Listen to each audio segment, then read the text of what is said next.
30 de octubre del 2015, entrevista al compañero Antonio Soto. Toño, ¿cómo recuerdas y valoras los primeros años de lucha del PRD siendo presidente municipal y desde un enfoque de lucha por los gobiernos municipales en ese periodo? Sí, bueno, primero quisiera recordar que la lucha del Partido de la Revolución Democrática antes de su nacimiento, como todo el mundo recordará, nacemos de un partido de izquierda con un gran líder histórico, Alberto Castillo, Partido Mexicano Socialista, puesto que el gobierno recién iniciado de Carlos Salinas de Gortari nos negó el registro, aún y a pesar de que hicimos las asambleas distritales que establecía la ley. Yo personalmente estuve llevando compañeros que en ese tiempo teníamos una credencial provisional, militantes ya del Frente Democrático Nacional, y que estuvimos participando en la asamblea distrital de Tacámbaro un domingo, cuya asamblea no asistió el notario público porque el gobierno lo amenazó y amenazó a muchos notarios públicos de que no asistieran a estas asambleas que eran constitutivas del Partido de la Revolución Democrática, y que a pesar del esfuerzo que hicimos, yo personalmente llevé en una camioneta doble rodada, me acuerdo muy bien, gente de Tumbiscatío.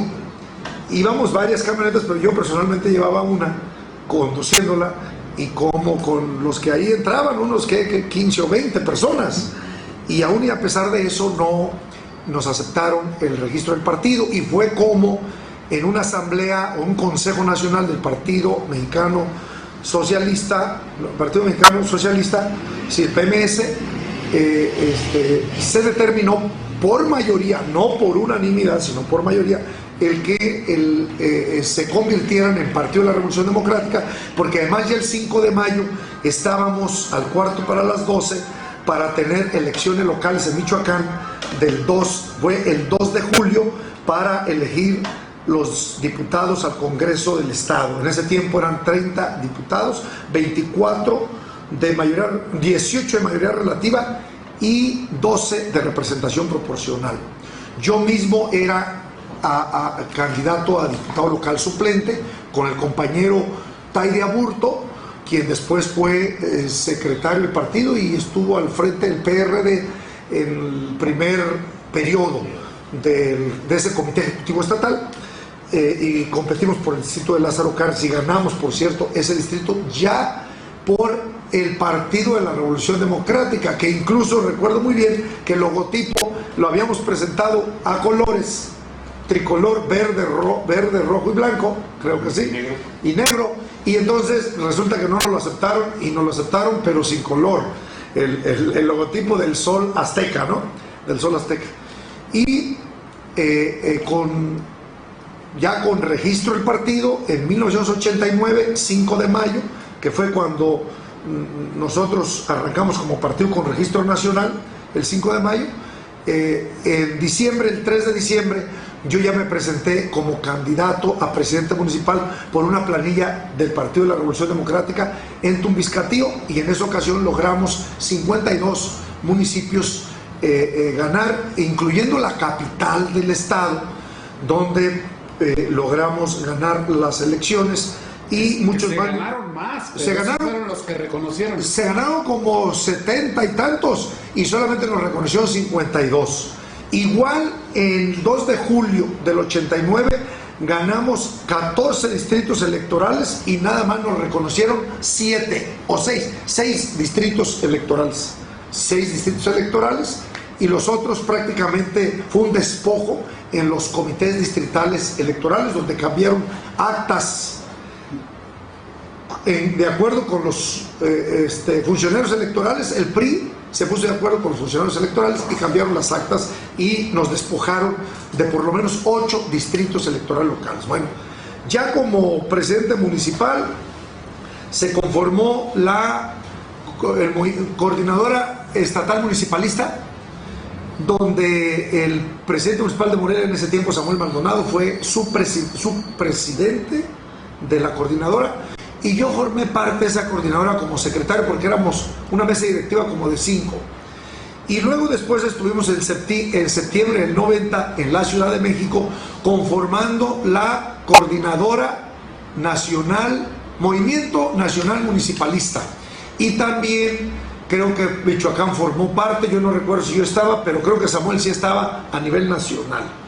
Estuvimos teniendo algunas reuniones para darle continuidad al trabajo, porque creíamos en ese momento que la fortaleza de los municipios que había ganado la izquierda del PRD, solamente para gestionar y tener éxito en esas administraciones frente a la federación que controlaba el PRI, un PRI recalcitrante que desde el gobierno estaba muy reacio a apoyar la gestión de todos estos presidentes municipales. La única manera era la organización, la unidad nacional de los municipios para poder tener fuerza y negociar fondos, recursos, inversiones federales para los municipios que estábamos gobernando.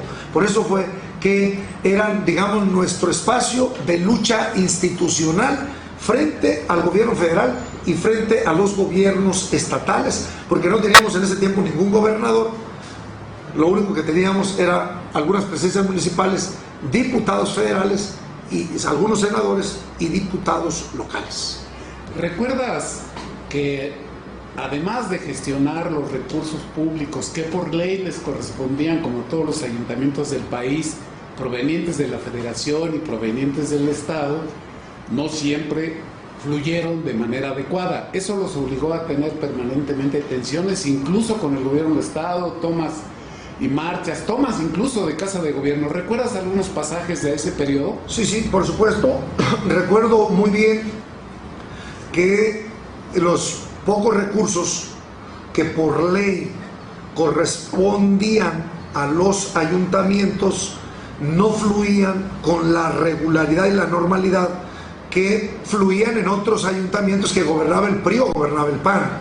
Incluso hubo manifestaciones de parte nuestra donde se participó para exigir y presionar sobre todo al gobierno del estado para que nos liberara recursos que pertenecían a los municipios y que nos permitían desahogar hasta el gasto corriente, que a veces no teníamos ni para pagar a los empleados y la nómina.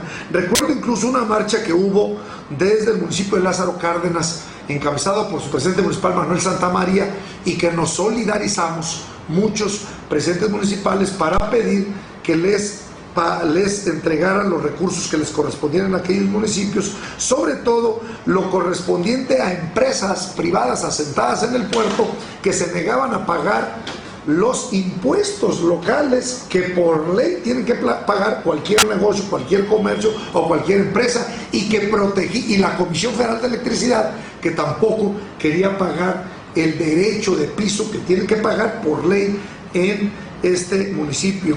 Sicarsa, ¿no? Sí, claro, por supuesto, Sicarsa, las empresas, que porque eran empresas del Estado en ese tiempo todavía no se vendían a los privados, y el gobierno se resistía a pagar los impuestos que le correspondían. Fuimos solidarios con esa gran marcha que hubo y con esa gran manifestación política de parte de la izquierda michoacana en el ayuntamiento de Lázaro Cárdenas. ¿Qué dices respecto a los primeros años? Ya comentaste desde la presidencia municipal y de parte del Movimiento Nacional Municipalista y de Michoacán. ¿Qué recuerdas como elementos a destacar y recordar que no podemos olvidar? La vida interna del PRD, particularmente porque tú fuiste parte de un bloque que duró casi 10 años en la dirigencia de este gran movimiento. Me refiero al encabezado por Cristóbal Arias. Bueno, primero decir que las presidencias municipales, la mayoría de quienes éramos alcaldes en ese tiempo y la mayoría de los diputados locales, no de los federales, estábamos en un grupo político cuyo líder efectivamente era Cristóbal Arias, quien en unos meses después iba a ser el candidato por primera vez a la gubernatura del estado de Michoacán, 1992, y que todo el liderazgo que él ejercía era más en torno a ese liderazgo que en torno del propio partido. El partido como institución era muy frágil, era muy débil, era muy nueva, muy incipiente, yo diría, y más bien era el liderazgo de Cristóbal. En torno a él funcionaba el partido y funcionaba la administración ganada por el PRD, no en todos los municipios, pero sí en muchos de ellos. Y recuerdo incluso muy bien que en nuestras oficinas de las presidencias municipales, yo no tenía a Salinas de Gortari en la pared de la presidencia municipal. Yo quité a Salinas de Gortari y puse a Cuauhtémoc Cárdenas como el presidente moral que nosotros teníamos del país, porque no reconocíamos a Salinas de Gortari como un presidente legítimo.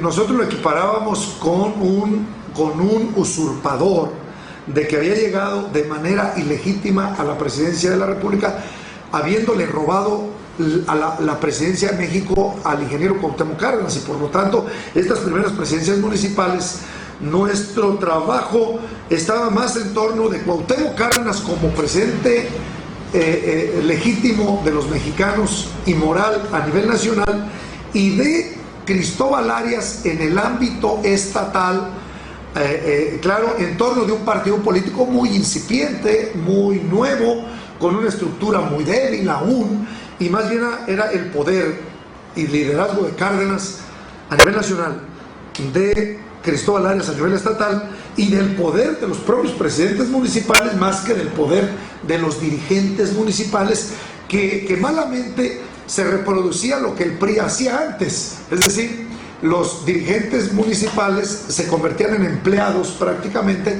de los presidentes municipales del PRD, que lo habíamos criticado mucho, pero que se estaba en los hechos reproduciendo como algo que sucedía en la práctica cotidiana y en el quehacer político de cada municipio. ¿Cuáles son tus principales dificultades y logros como presidente estatal del PRD en Michoacán? Yo creo que el principal problema que yo enfrenté como presidente municipal del PRD fue mi arribo a la presidencia, a la dirigencia, bajo protestas y con descalificaciones de parte ¿Cuáles fueron tus principales dificultades y logros siendo presidente estatal del PRD en Michoacán?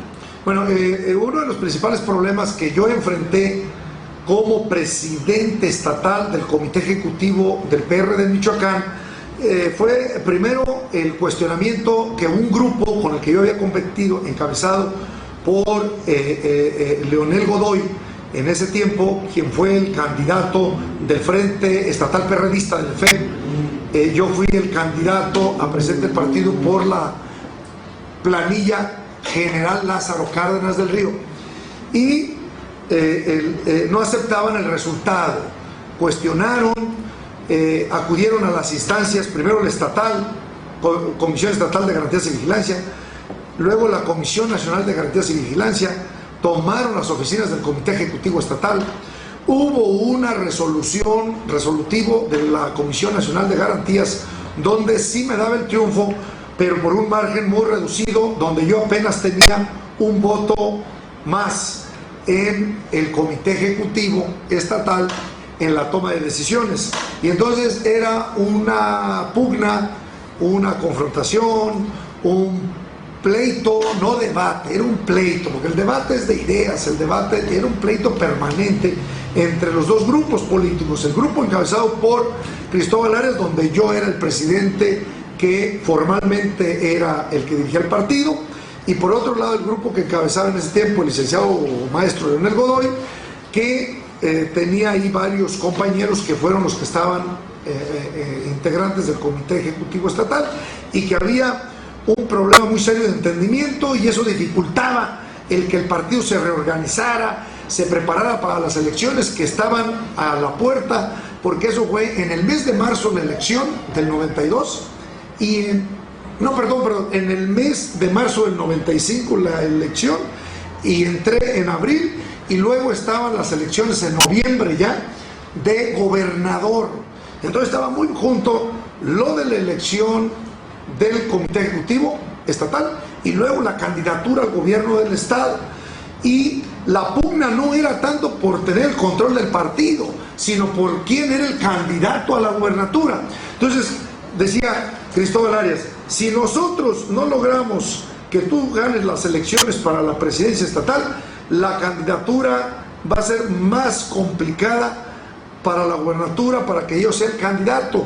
Si Leonel Godoy se convierte en el presidente del partido, entonces el candidato con toda seguridad va a ser Roberto Robles Garnica, porque Leonel Godoy en ese tiempo tenía su candidato a Roberto Robles Garnica, Toño Soto, su candidato en ese tiempo era Cristóbal Arias, porque éramos el mismo grupo. Yo iba al partido, él iba a la gubernatura. Entonces todo eso nos metió en una dinámica de confrontación, de choque, de desgaste, que creo yo que eso mermó en mucho las posibilidades reales de que Cristóbal Arias fuera en su segundo intento el candidato triunfador al gobierno del estado de Michoacán. ¿Por qué? Porque se dividió el partido, porque el partido se desgastó, porque la imagen que se transmitimos como organización política era de un partido internamente convulsionado,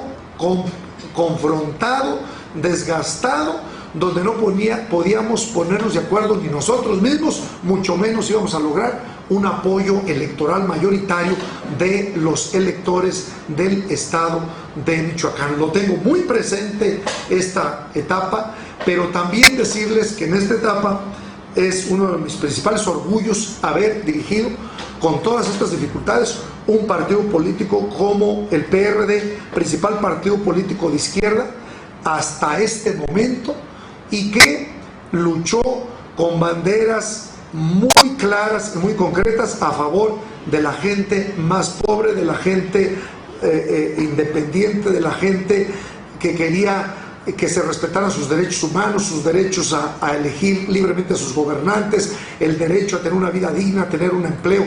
Me parece que dirigir al PRD es una de las más grandes satisfacciones que pueda tener cualquier líder político en este país. Dando un brinco, finalmente se llega a gobernar Michoacán en el 2001 con Lázaro Cárdenas Batel y luego de 6 años se secunda el triunfo con 4 años de Leonel Godoy. ¿Cómo valoras las políticas públicas de estos dos gobiernos y en bloque y por separado, si gustas, en el sentido de si dieron respuesta a las expectativas que tenía el pueblo de Michoacán? ¿Qué nos dicen respecto a sus claroscuros como gobiernos?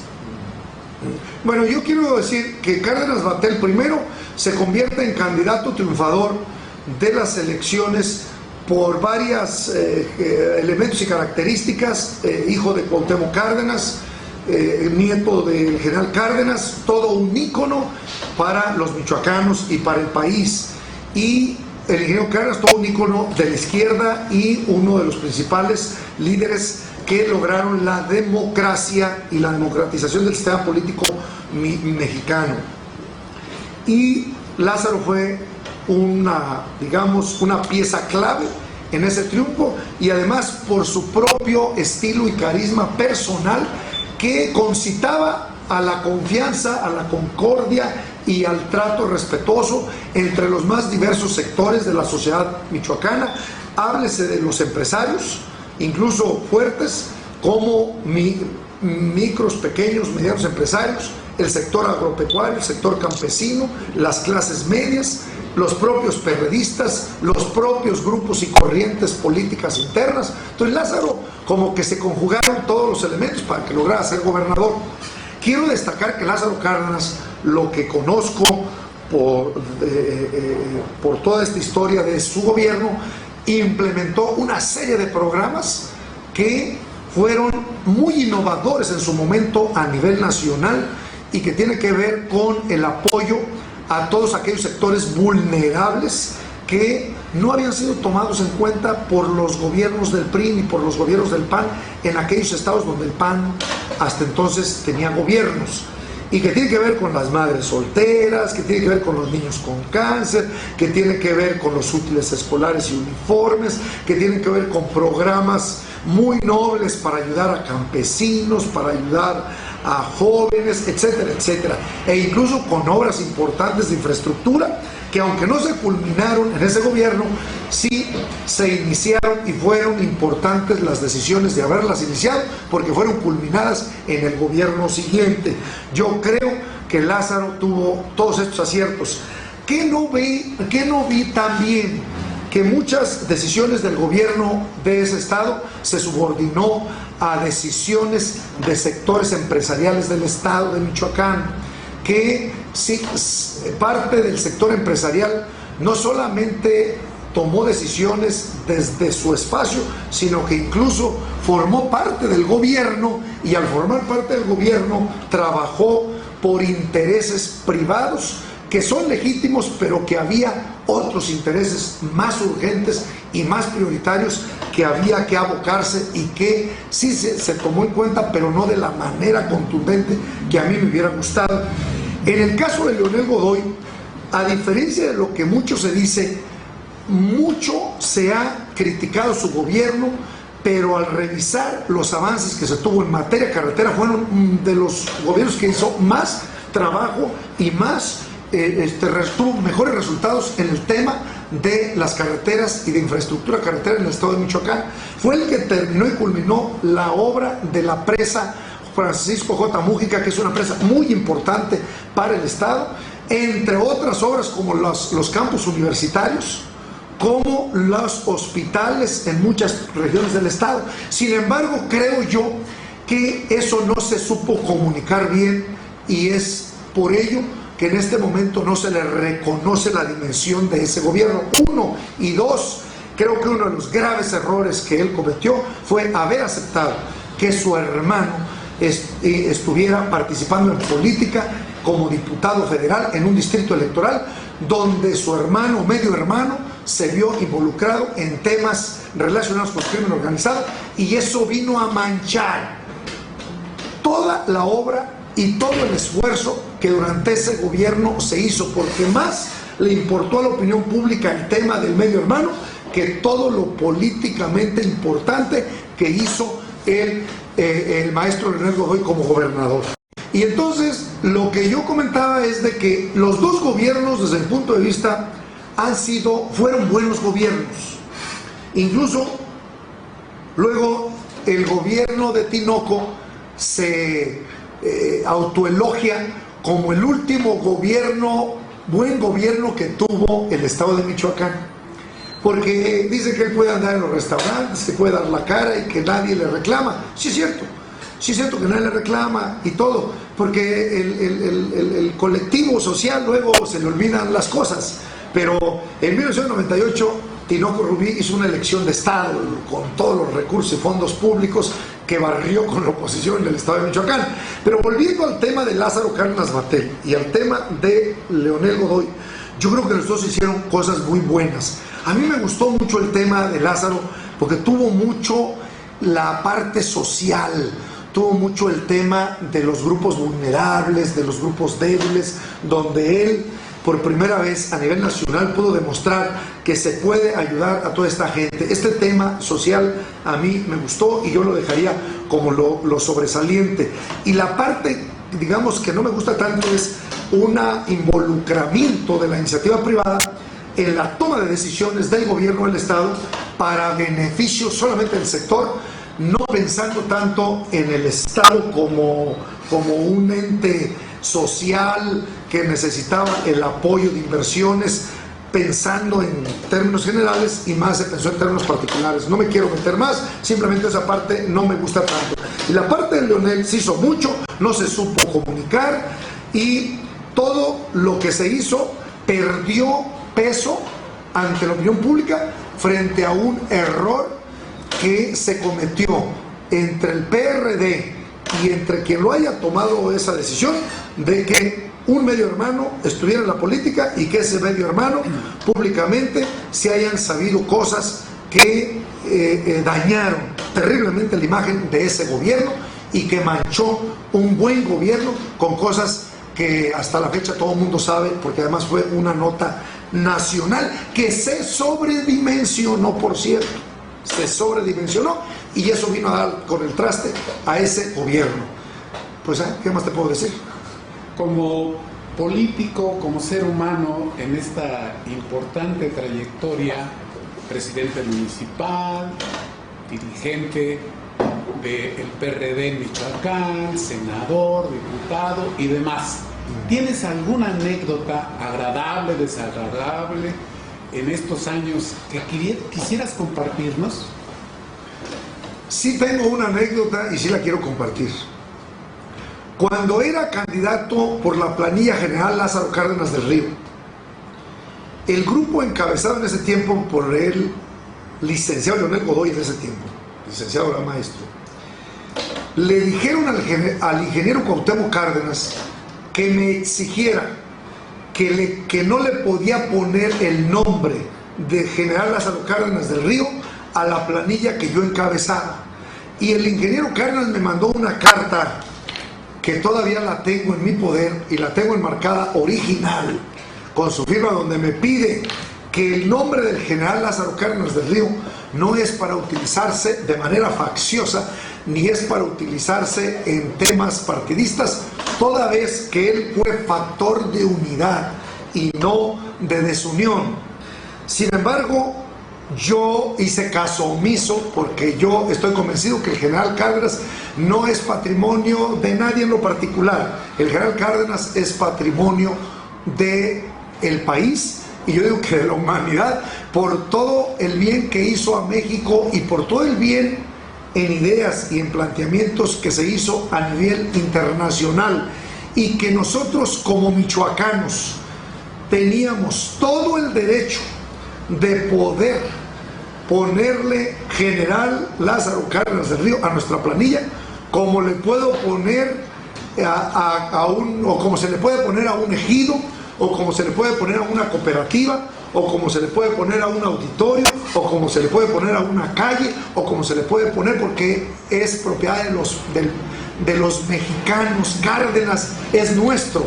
El general Cárdenas no es ni de un partido político incluso, ni de un grupo, es de los mexicanos, y por lo tanto, si nos identificamos con él, pues podríamos ponerle el nombre en la planilla. Y me acuerdo muy bien, y dije, ¿cómo es posible que en aras de cuestiones partidistas al ingeniero Cárdenas le hagan firmar un documento de esta naturaleza, poniéndolo a que me mande a mí, a Toño Soto, que yo no soy nada, me mande una carta donde me pida que le quite el nombre del general Cárdenas? Eso me dio en ese tiempo mucha risa y me llamó mucho la atención, y además lo platico con quien quiero platicarlo. Esa es una anécdota. Otra anécdota es cuando yo gané las elecciones para presidente del PRD, el ingeniero Cárdenas le habían hecho creer que hubo un fraude en el estado de Michoacán y que por lo tanto yo no podía ser presidente y que me debía de quitar la Comisión Nacional de Garantías. El ingeniero Eberto Castillo habló con el ingeniero Cuauhtémoc Cárdenas y le dijo: si tú quitas a Antonio Soto de presidente del PRD, nos vamos del PRD, Cuauhtémoc Cárdenas. Te lo digo ahorita, me consta porque yo estaba en esa reunión cuando le habló por teléfono el ingeniero Eberto Castillo al ingeniero Cuauhtémoc Cárdenas, diciéndole: si tú lo quitas con la Comisión de Garantías a Toño Soto de dirigente estatal en Michoacán, nos vamos del PRD a nivel nacional, todo nuestro grupo. ¿Nos aceptas dos preguntas más, Toño? Por supuesto. Gracias. Toño, quienes participamos en la campaña que desafortunadamente no ganó, que fue la primera, Silvano Aureoles, aunque tenemos idea que participamos de cuáles fueron las causas, a mí me gustaría que tú nos expresaras, ¿tú a qué causas atribuyes que no se haya ganado esa campaña? Que, entre paréntesis, me parece que es una buena campaña. varios factores. Silvano, el 2011, yo estuve de cerca, muy de cerca con él desde el 2011 en esa campaña, y puedo asegurar que esas elecciones se perdieron por elementos internos, pero también externos. Se centralizó mucho la campaña en un grupo muy cerrado, que actuó con sectarismo y que no permitió que se implementara una política incluyente de los más diversos sectores, tanto del partido como de la propia sociedad. Eso me parece que fue de entrada algo que nos mermó mucho la aceptación, primero hasta de los propios perredistas, segundo de la sociedad en general. Dos, el crimen organizado se metió en franjas importantes de todo el estado de Michoacán, no solamente de la Tierra Caliente, de muchas partes del estado, influyó con un porcentaje electoral importante que mermó al PRD más que al PAN en ese tiempo, porque donde nos mermó mucho fue en las partes donde el PRD y el PRI se disputan palmo a palmo cada voto, y entonces ahí en esa parte 1 menos 1 PRD más 2 se le convirtió al PRI, y 3, yo creo, y lo digo con toda responsabilidad, que la imagen del gobierno del estado en alguna medida nos afectó, porque no era una muy buena imagen ni de aceptación, sobre todo en las zonas urbanas como Morelia, Uruapan, Zamora, etc. Esos 3 elementos nos dañaron en la campaña pasada y por eso no ganamos las elecciones. Gracias. Toño, volviendo al principio, existen testimonios, datos periodísticos y literatura muy amplia a nivel nacional que contradicen la fecha del histórico momento fundacional del Partido de la Revolución Democrática. Has comentado y se festeja el 5 de mayo de 1989. Sin embargo, hay quien sostiene la celebración de un Congreso Nacional del Partido Mexicano Socialista para su disolución los días 11, 12 y 13 de mayo de 1989, y señala el 5 más bien como un evento simbólico en la Ciudad de México. Y sin embargo, la fecha que se festeja como un momento fundacional del partido es el 5 de mayo.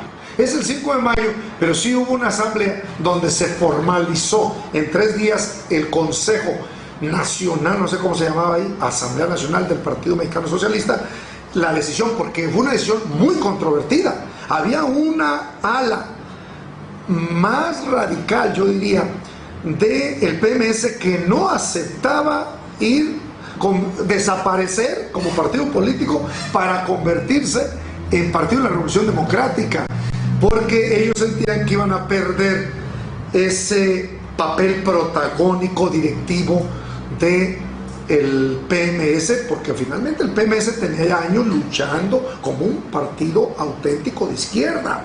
Y un poco es como decir, si el PRD hace en no sé cuánto tiempo un Consejo Nacional o un Congreso Nacional y dice, bueno, vamos a disolvernos para sumarnos a Morena, por decirte algo. No era fácil la decisión. El PMS venía ya luchando históricamente contra el gobierno en los procesos electorales, como tampoco fue fácil la declinación de Berto Castillo a favor del ingeniero Cuauhtémoc Cárdenas. Sí es cierto, el 5 de mayo fue una fecha simbólica, porque el 5 de mayo incluso se había planteado el 1 de mayo, el 5 de mayo, y al final terminó el 5 de mayo y la asamblea fue 10, 11 y 12 del PNS. No, se tomó la decisión. Incluso cumpliendo los requisitos de la normatividad electoral de aquel momento, todavía hubo un periodo donde esa autoridad ya validó y dijo, adelante. Había que esperar. Que fue jurídica ya el asunto, ¿no? Ya había que esperar que la Comisión Federal Electoral, perteneciente a la Secretaría de Gobernación, todavía nos aceptara, porque no nos aceptó el PRD como registro porque nos bloqueó Salinas de Gortari. O sea, si no nace el PRD en diciembre del 89, que hicimos todas esas asambleas, no, en el 88, si no nace a finales del 88 y principios del 89, fue que se tomó como una decisión desesperada la decisión del PMS, porque así no nos lo iban a negar. PMS, cambié de nombre. Mi nombre es así, son mis estatutos, yo ya tengo registro, por lo tanto fue la jugada política que se tuvo que recurrir, porque si no nos hubiera negado el registro. Entonces hay un periodo fundacional entre el acto simbólico y el acto legal. Pero de días. Llegamos al 2015, Toño. ¿Cómo miras el PRD? ¿Cómo miras el nuevo gobierno encabezado por Silvano Aureoles Conejo? ¿Cómo miras Michoacán en perspectiva? Sí, a ver. Yo miro el PRD con preocupación. El PRD a nivel nacional ha dejado de tener liderazgos importantes históricos, y eso es motivo de preocupación en un país donde los líderes y los caudillos siguen, por desgracia, siendo todavía muy fuertes. La fortaleza de las instituciones mexicanas, no me gusta, pero eso ocurre, la fortaleza como que depende mucho de líderes que muevan esas instituciones y no de las instituciones en sí. Y la verdad es que nosotros no tenemos liderazgos importantes en este momento, al menos históricos. Hay liderazgos nuevos que están que se han venido metiendo a la escena política nacional, como sería Silvano Aureoles de Michoacán, gobernador, que en este momento se convierte como en un referente nacional del PRD por la posición tan importante y preponderante que juega en este momento, aunque también vale la pena señalarlo, que no tiene el poder ni la influencia para determinar las decisiones finales del PRD a nivel nacional. También eso hay que reconocerlo, porque la expresión política de la cual forma parte no es una expresión dominante, ni hegemónica, ni mayoritaria en el partido. Entonces yo veo un PRD sin liderazgos, Silvano entre ellos sería uno, pero un partido que tiene una disputa diaria, permanente, de su propia membresía y de sus propios electores, que es Morena, con un caudillo con un gran peso político, como lo es el licenciado Andrés Manuel López Obrador. Y entonces el 2018 yo lo veo muy incierto para disputar la presidencia de la República, nosotros como PRD, independientemente de quién sea el candidato a la presidencia de la República. Y por otro lado también veo a Morena con un candidato fuerte, pero con la necesidad de una izquierda perredista para poder lograr ganar la presidencia de México. Estoy convencido que si las izquierdas van separadas y divididas, la derecha de último momento siempre va a reacomodarse, a entenderse, para evitar que alguien de la izquierda llegue a ocupar la presidencia de México. Entonces, a mí lo que me gustaría es un entendimiento entre las izquierdas, un frente amplio de las izquierdas mexicanas, pero también me gustaría que Andrés Manuel y Morena no fueran tan fundamentalistas y que creyeran ellos y que dejaran de creer que solamente ellos son los salvadores de la patria, porque para salvar este país no es un tema de una persona ni de un partido político, sino de un frente amplio de partidos, de organizaciones y de la sociedad y de sectores progresistas del pueblo de México. ¿Qué expectativas tienes del actual gobierno del Estado en nuestra entidad? Hay muchas expectativas por parte de la ciudadanía. La gente tiene mucha expectativa y tiene mucha esperanza en que Silvano Aureoles va a resolver todos los males que aquejan al estado de Michoacán, empezando por el tema de la inseguridad, el tema educativo, el tema de las finanzas quebradas del estado y el tema de la falta de crecimiento económico y la falta de oportunidades y generación de empleos para la gente. Entonces, digamos que tenemos un paquete gigante, sin casi nada de recursos, solamente con muchos deseos y con mucha energía y con muchas ganas de hacer las cosas, con una buena coordinación con el gobierno federal, porque hay un gran entendimiento con el gobierno de la República encabezado por Peña Nieto, con mucha expectativa de la gente. Ahorita todavía estamos viviendo una luna de miel, pero esa luna de miel se va a acabar pronto, y si no damos resultados prontos, entonces el gobierno va a empezar a entrar a una etapa de desgaste grave y preocupante. Por eso tenemos que actuar yo tengo confianza en que vamos a lograr avanzar mucho, no lo que quisieran todos los michoacanos, porque va a ser difícil, pero estoy seguro que en todas las materias vamos a lograr avances importantes. Pero estaba tan mal Michoacán. Con Jara tocamos fondo, con Reina, Jara y Vallejo prácticamente tocamos fondo. Fue el caos, el desorden total.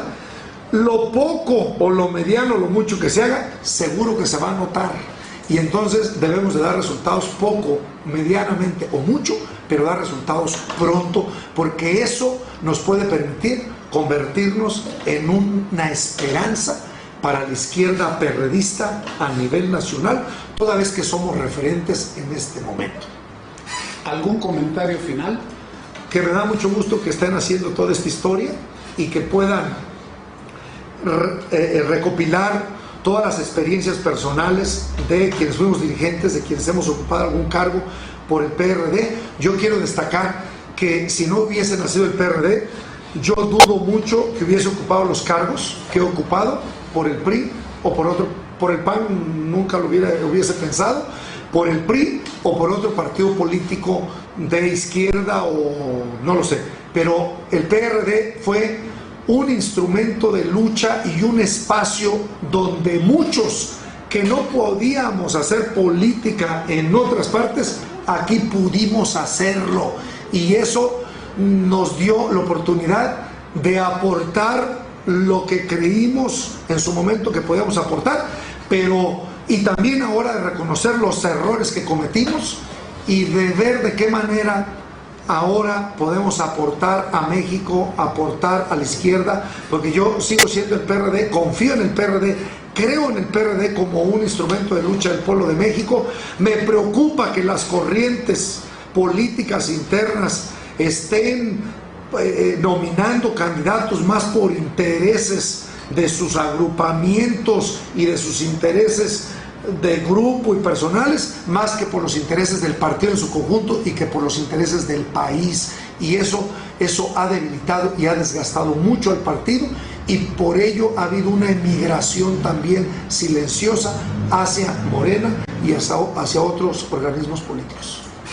Gracias por tu tiempo. Muchas gracias, Mario y amigos. Pues ahí está.